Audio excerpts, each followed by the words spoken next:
Halo Ray Bumi, kembali lagi bersama Sarjana Ngayal. Bersama saya di sini Indohoy. Kali ini saya akan merangkum alur cerita dari film Dead in Sand tahun 2005. Film ini benar-benar bercerita tentang para petualang atau orang-orang yang menyukai pertualangan. Khususnya tentang 6 orang wanita pemberani yang punya tekad kuat dan keyakinan yang begitu tinggi, memberanikan diri menjelajahi goa yang belum pernah disentuh oleh seorang pun.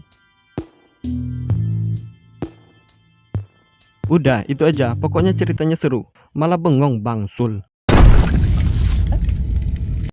Okay, move now! Susu real good enak, baik nutrisinya susu real good. Diawali dengan 3 orang wanita pemberani yang sedang mengarungi alur jeram, ada Sarah, Juno, dan Beth.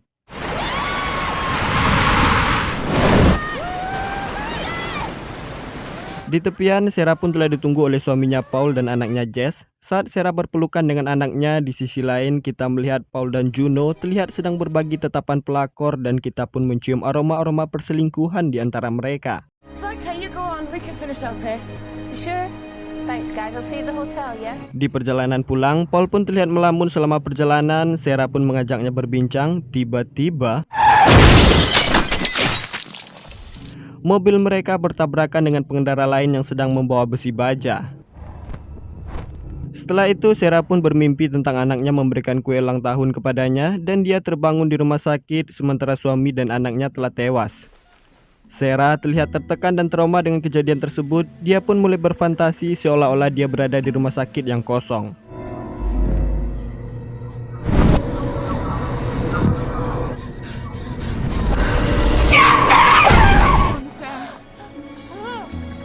Satu tahun kemudian, Sarah dan Beth memenuhi ajakan Juno. Mereka melakukan perjalanan dari Skotlandia menuju perkarangan Gunung Appalachia yang ada di Amerika. Berencana akan menjelajahi Gua Bornholm. Juno ingin mengajaknya, ingin menghilangkan rasa trauma Sarah. Juno. Tanya mereka bertiga, di sana juga ada Becca, ada Sam yang sebentar lagi akan menjadi dokter bedah, dan Holly sahabat Juno seorang parkour. Malam harinya mereka pun have fun bersama-sama. Di tengah malam, Sarah pun terbangun dari tidurnya lalu mendengar suara-suara aneh dari kejauhan. Dia pun mengintip dari jendela. Tiba-tiba saat itu hanya mimpi. Pagi harinya mereka pun bersiap-siap dan melakukan sesi foto bersama sebelum perjalanan. Can I free climb the cathedral? And the priest chief? Oh, brilliant. Juno pun memimpin perjalanan. Di perjalanan pun mereka dihadapkan dengan bangkai rusa yang hampir membusuk. Singkat cerita, mereka pun sampai di mulut gua yang berbentuk vertikal ke bawah.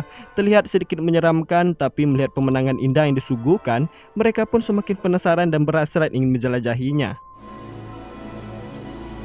It's beautiful. Gua yang berbentuk vertikal ke bawah, mereka pun lebih mengandalkan tali untuk menjelajah dan hanya menemukan sedikit dataran yang jalannya hanya selebar tubuh satu orang dewasa.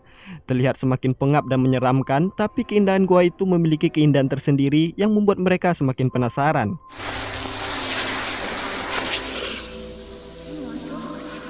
Jesus Christ. Come on, let's eat. Setelah beristirahat sejenak, mereka pun melanjutkan perjalanan dan menemukan jalan selanjutnya yang akan ditempuh. Terlihat gua itu sangat jarang dijelajahi oleh orang.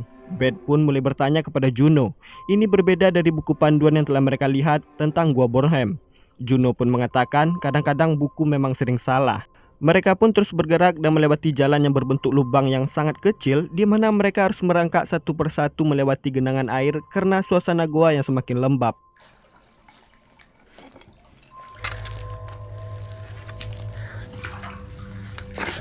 Setelah 5 orang berhasil lewat, Sarah yang berada di posisi terakhir nyangkut karena membawa tas yang berisi tali dan pengait mereka. Akhirnya Beth memutuskan masuk ingin meredam kepanikan Sarah. Kemudian terdengar bebatuan dan dinding lubang itu akan runtuh. Sarah pun melepaskan tasnya secepat mungkin hingga dia berhasil ditarik oleh Beth.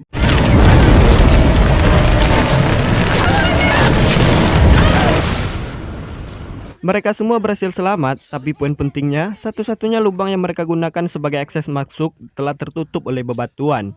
Dan jalur itu kemungkinan adalah jalan satu-satunya mereka untuk keluar. Melihat situasi itu, BK pun meminta Juno untuk melihat buku panduannya dan mereka pun masih bisa bernapas lega berhubungan Gua Burnham ini punya 3 lubang masuk. Tapi Juno mengatakan kalau dia meninggalkan buku itu di mobil karena dianggap buku itu tidak berguna sama sekali. Di mana faktanya, gua yang sedang mereka jelajahi sekarang bukanlah Gua Burnham, tapi gua baru yang belum pernah dijelajahi oleh seorang pun. Ini semua adalah kelakuan Juno dan Holly yang ingin menjelajahi gua ini bersama sahabatnya dan ingin memberi nama gua tersebut setelah mengetahui isi dalamnya. Egois kan? It hasn't got a name. It's a new system. No one's ever been down here before. Wanted us all to discover it. Fucking kidding. Beth pun semakin murka melihat tingkah Juno ini yang awalnya dikatakan semua ini adalah untuk menghibur Sarah. Tapi di sini Juno mengatakan bukan hanya Sarah yang merasa kehilangan pasca kecelakaan tersebut, tapi dia juga kehilangan Paul, suami Sarah, kekasihnya. We all lost something in that crash. Just get us out of here. Mau tak mau, mereka semua harus bergerak mencari jalan keluar dari tempat itu. Mereka pun menyusuri gua itu semakin dalam dan dihadapkan kepada jurang di dalam gua itu yang berkedalaman cukup dalam.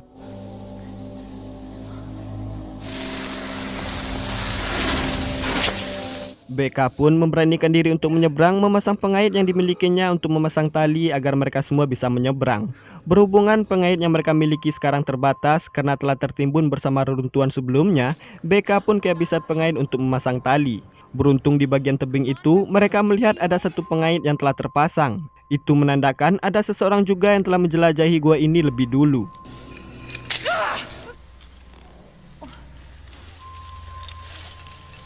Juno menyeberang di posisi terakhir, dia menyeberang sembari memunguti tali dan pengait yang membuatnya merasa semakin sulit. Itu semua membuatnya nyaris terjatuh. Beruntung dia masih bisa tertolong dan berhasil mengambil pengait yang tertempel di bebatuan itu. Dari bentuk satu pengait itu, Juno mengetahui benda itu telah berumur sekitar 100 tahun. Dan tak ada satupun penjelajah yang menggunakan peralatan seperti itu sekarang. Setelah itu mereka pun melihat coretan-coretan kuno di bagian dinding goa yang menggambarkan posisi letak goa yang diapit oleh 2 gunung, dan Beth pun menyimpulkan lukisan itu kalau ada 2 pintu masuk dan keluar dari goa ini. Jika itu memang benar, yang mereka lakukan sekarang adalah mencarinya. Sedangkan cahaya senter di kepala mereka pun mulai meredup dan saat itu Juno pun menemukan satu-satunya jalan yang bisa mereka tempuh. Dengan spontan, Holly pun berlari menempuh jalur yang sempit itu karena merasa melihat adanya cahaya matahari yang memantul. Namun itu hanyalah cahaya pantulan dari fosfor bebatuan di gua itu dan Holly yang ceroboh pun akhirnya terpeleset ke dalam lubang yang ada di gua itu.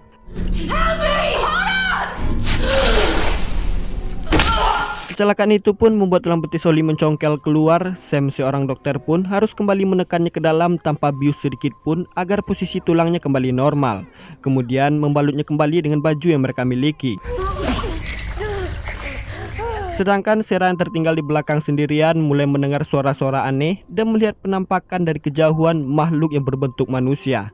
Dia pun dihampiri oleh Juno yang berbalik. Sampainya di rombongan, Sarah pun menceritakan kepada semua temannya kalau dia melihat seseorang pria dan kemungkinan itu adalah satu-satunya orang yang bisa menuntun mereka untuk keluar. Tapi karena posisi mereka berada 2 mil dari permukaan tanah, Juno pun menenangkan situasi agar tak terjadi kepanikan di antara mereka. Right tunnel! Semakin dalam mereka bergerak, mereka pun kehilangan arah yang akan dituju karena tak mendapat petunjuk dari korek yang mereka gunakan untuk melihat arah angin, di mana mereka berada di lokasi yang tak berangin sedikit pun. Holly, where's the infrared button?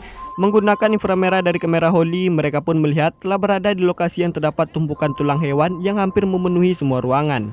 Kepanikan pun sontak terjadi. Saat itu satu penampakan terlihat jelas berdiri di belakang Beth. Seperti ini bentuknya, makhluk jantan tanpa titik. Kita sebut saja dia mutan. Dan masih banyak lagi yang merangkak di bagian dinding tebing. Mereka pun berhamburan kabur. Holly yang sekarat berhasil digemai oleh mutan tersebut. Sedangkan posisi mereka telah berpencar. BK entah di mana, Sarah entah di mana, sedangkan Juno berusaha menyelamatkan Holly yang telah tergigit. Terjadi perkelahian dengan mutan tersebut. Dengan bermodalkan pencongkel yang dimilikinya, satu mutan pun terbunuh.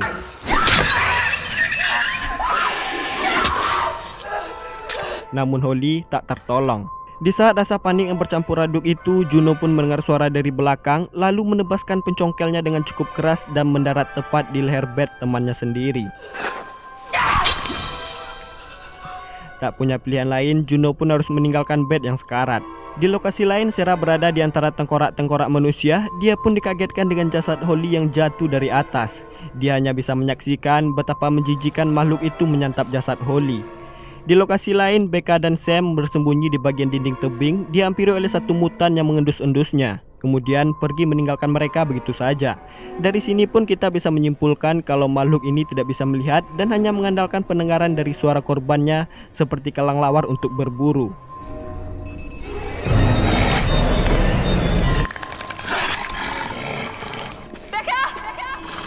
Mereka berdua terselamatkan oleh suara Juno yang memanggil.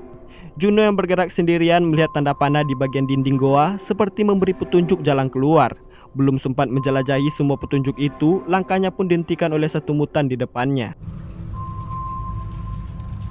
Sam dan Becca yang terus bergerak diserang oleh satu mutan. Saat itu Juno pun datang sebagai pahlawan.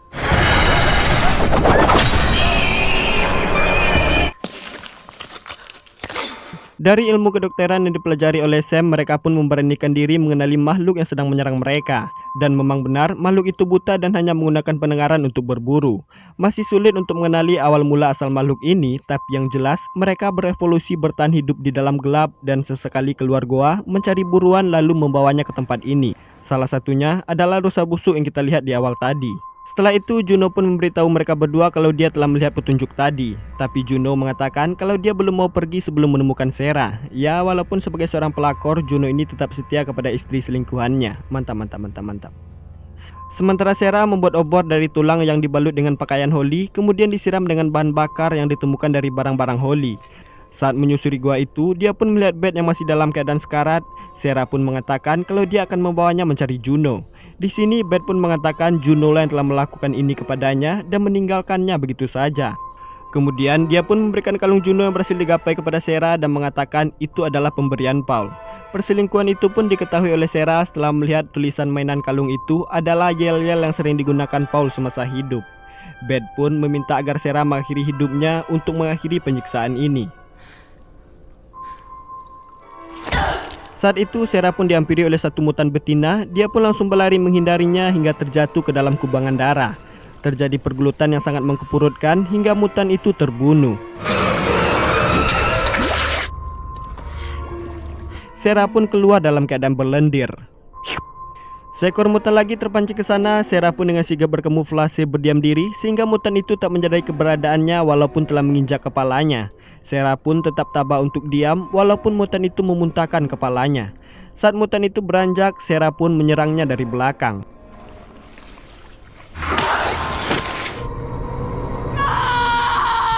Juno dan Becca terus berusaha mencari Sarah sedangkan Sam memutuskan kabur sendirian. Akhirnya Juno pun dikejar oleh mutan-mutan itu. Mereka pun memasuki lorong-lorong kecil melihat Sam telah berupaya menyeberangi satu jurang yang curam. Pelarian Sam pun mendapat penyerangan dari mutan yang merangkak dari sisi depan. Mutan itu berhasil ditusuk dengan pisau tapi Sam tewas dicakar. Becca pun ditarik oleh satu mutan dari sisi belakang yang menyantapnya dengan sangat lahap.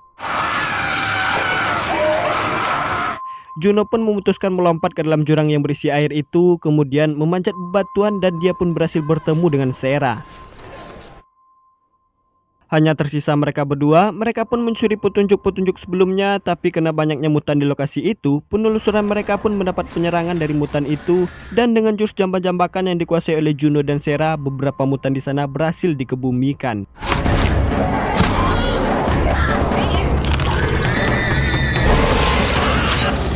Mereka berdua pun berhadapan saling tatap. Sarah pun menatap Juno dengan penuh dendam, mengingat pengkhianatan yang dilakukan Juno di masa lalu. Saat itu, suara mutan dari kejauhan terdengar mulai mendekat. Saat itu, Sarah menebas kaki Juno, kemudian kabur meninggalkannya sendirian seperti apa yang telah terjadi kepada Beth.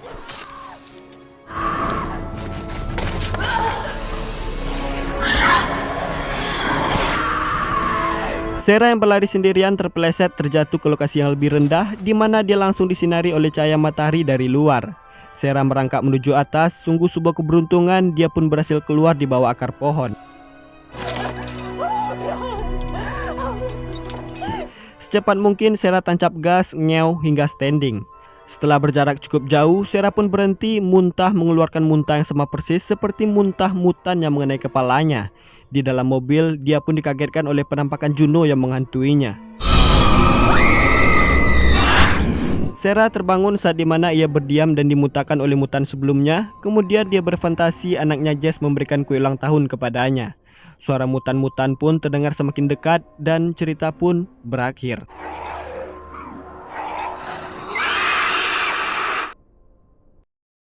Oke sabar, pertanyaan kalian yang mengatakan kalau film ini berakhir dengan sangat tidak jelas akan segera terjawab.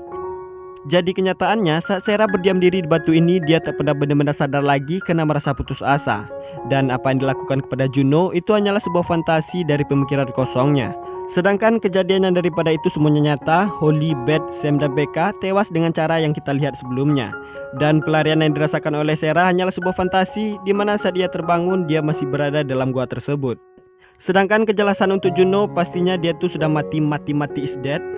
Sedangkan untuk Sarah yang tinggal sendirian, kita akan menyimpulkannya sendiri. Apakah dia disantap oleh mutan itu atau berevolusi menjadi mutan betina karena terlalu lama berdiam di sana?